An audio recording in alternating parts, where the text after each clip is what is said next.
Once again, ladies and gentlemen, welcome back to Tactical Knowledge, and I am your host, Imperator Davius, the fedora-wearing Reshiram.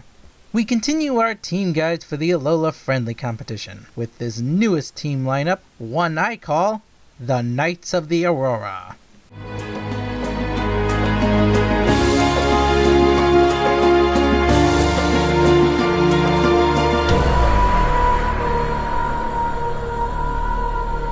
So let me actually start this video off by first saying I made a bit of a mistake with the rules of the Alola Friendly Competition. In my first video I said that all mythical and legendary Pokemon were not allowed to compete, and thought that applied to all Tapu deities and Ultra Beasts. However, after some comments and investigations myself, I learned that they are also allowed in the cup. Only Cosmog's line, Magiana, and perhaps Zygarde aren't allowed in the cup. So if you want to use an Ultra Beast or a Tapu deity for one of my previous lineups, feel free to do so if you're following my lineup guides. For this video, however, I'm going to be looking at another weather team, this time making use of the Hailstorm for the singles format of the Alola Friendly Competition. So, as with the Sandstorm, we want to do something similar with the Hail weather for this team. Set up the Hail, let it damage our opponents, and use its advantages that it gives our Pokemon. From this point on, these guides will also include our Nature and EV spread for our Pokemon teammates. Now, in regards to the Hail offers some interesting effects. Not nearly anything like what Sandstorm provides, but still a respectable display of abilities and powers. First of all, Hail damages any Pokemon that isn't an ice or has an ability that protects from or makes use of the ice. Second, and most importantly, it makes the move Blizzard bypass all accuracy checks, making it hit all the time or makes the accuracy of the move 100%. Thirdly, the power of the move Solar Beam is reduced by half. Fourth, similar to Sandstorm, it causes the HP recovering moves Moonlight, Synthesis, and Morning Sun to only recover 1/4 of the user's maximum HP. Finally, it allows the move Aurora Veil to be used, and even after Hail ends, the effect of Aurora Veil lingers until it runs out. So we have some interesting effects from Hail, now we need the team to use inside of it. Despite the Alola region being very tropical, there are quite a few snow Pokemon to be found here. Starting off our team is a personal favorite of mine, a Pokemon that I've come to rely on heavily to set up my own snow team for VGC, Alola Ninetales. Alola Ninetales shares the same stats with its non-Alolan counterpart, but the major difference is that it is faster, and has the hidden ability Snow Warning, which causes the hail to appear the moment this Pokemon appears. Now, in order to make good use of Ninetales, we're going to need either a timid nature to increase the speed to its highest, or a modest nature to maximize our special attack. Because while its special attack is reliable, it can fall short of knocking out our opponent if they're prepared for it. For moves, we want to run Aurora Veil for increasing our defenses.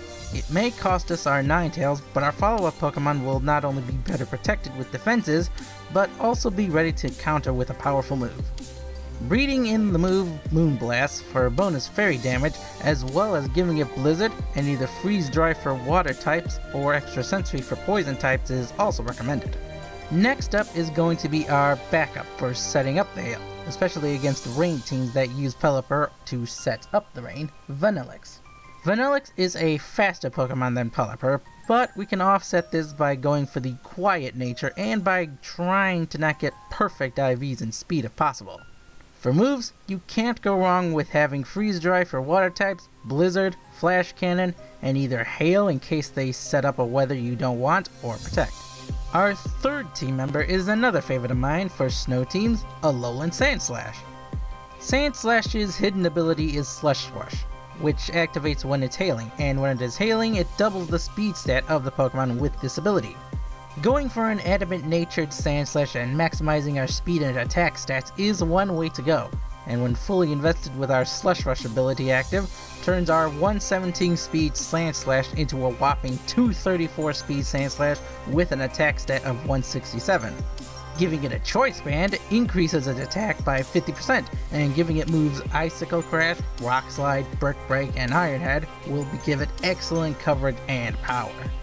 Fourth on the team is Glaceon, and this is where things get tricky for our opponents. If we want to, we can run either two abilities, Snow Cloak or Ice Body.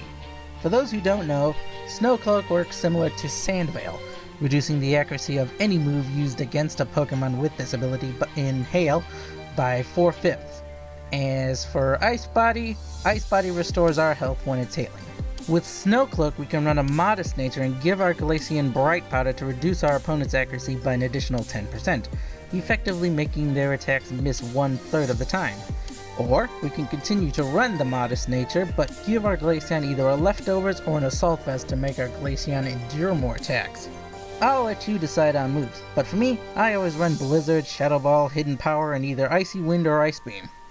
Our number 5 member will be a little tricky to work with, but if given the right tools, can prove very powerful and dangerous to our opponents.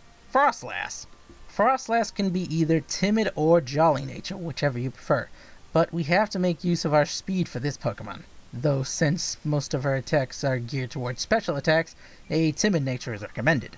For her ability, it all depends on if you're prepared to risk losing your Frostlast but remove a dangerous move to our team, or are willing to take a chance and evade attacks using the Hail.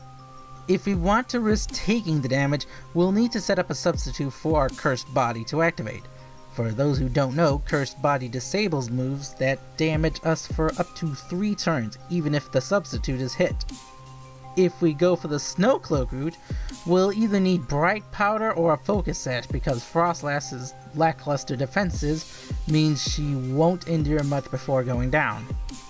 For moves, if we go for the Timid Nature, good moves to use are Thunderbolt, Shadow Ball, Blizzard, and either Psychic for damage or Will-O-Wisp to reduce the damage physical attackers that aren't fire types do.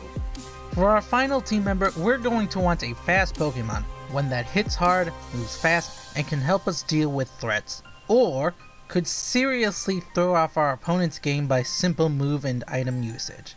For our 6th slot, we're going to look at Weavile. Weavile has 3 moves that combo excellently together, and gives our Weavile the tricky play that will make our opponent loathe fighting us. This combo I'm talking about is the Fake Out, Fling, Knockoff combo.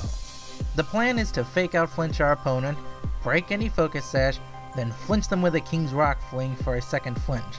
Finally, if they're still standing and aren't strong enough, we finish them off with a Knockoff for the bonus damage. To pull this combo off, we'll need a Jolly Nature, and for our 4th move, we'll need either Ice Punch for stab damage or any other move to deal with our threats, like Poison Jab, Shadow Claw, or X-Scissor. Likewise, if we don't want to run this combo, simply running the previously mentioned moves alongside Knockoff or Night Slash is perfectly acceptable. Another team member we can bring on instead of Weavile is Laprez to help us deal with our biggest threat, Fire-type Pokemon. Using a modest or calm-natured Laprez with investment into our defenses and special attack, with moves like Surf, Ice Beam, Ancient Power, and Dragon Pulse, you'll easily be able to handle major threats to your team. So there you go, a Hail-themed team for the Alola friendly competition. As for weaknesses, this team is exceptionally weak to fire types, with each and every team member weak to fire types if we're using Weavile on our team instead of Laprez. With Laprez, that number is reduced to 5, but we gain another fighting weakness and an electric weakness. Fighting is also going to be a problem, alongside Rock and Steel, so just be aware of those Pokemon types and Pokemon with those moves. Be sure to deal with them or you'll be swept. Keeping the Hail up is going to be our major concern, just like the Sandstorm team. Giving Hail to another Pokemon just in case we lose the Hail is important, but as we have 2 Hail setting Pokemon, we don't need to use the move as much as Sandstorm. While this team is heavily weak to Fire, Fighting, Steel, and Rock types, it has some very good resistances, and the team overall has power and coverage to deal with those threats, so you shouldn't fear having to fight against those typings. As Wulfric, the Ice Gym Leader of Kalos says, ice is both extremely hard and terribly fragile at the same time. Until my next guide, I am Imperator Davius, and I'll see you tacticians next time. Bye bye!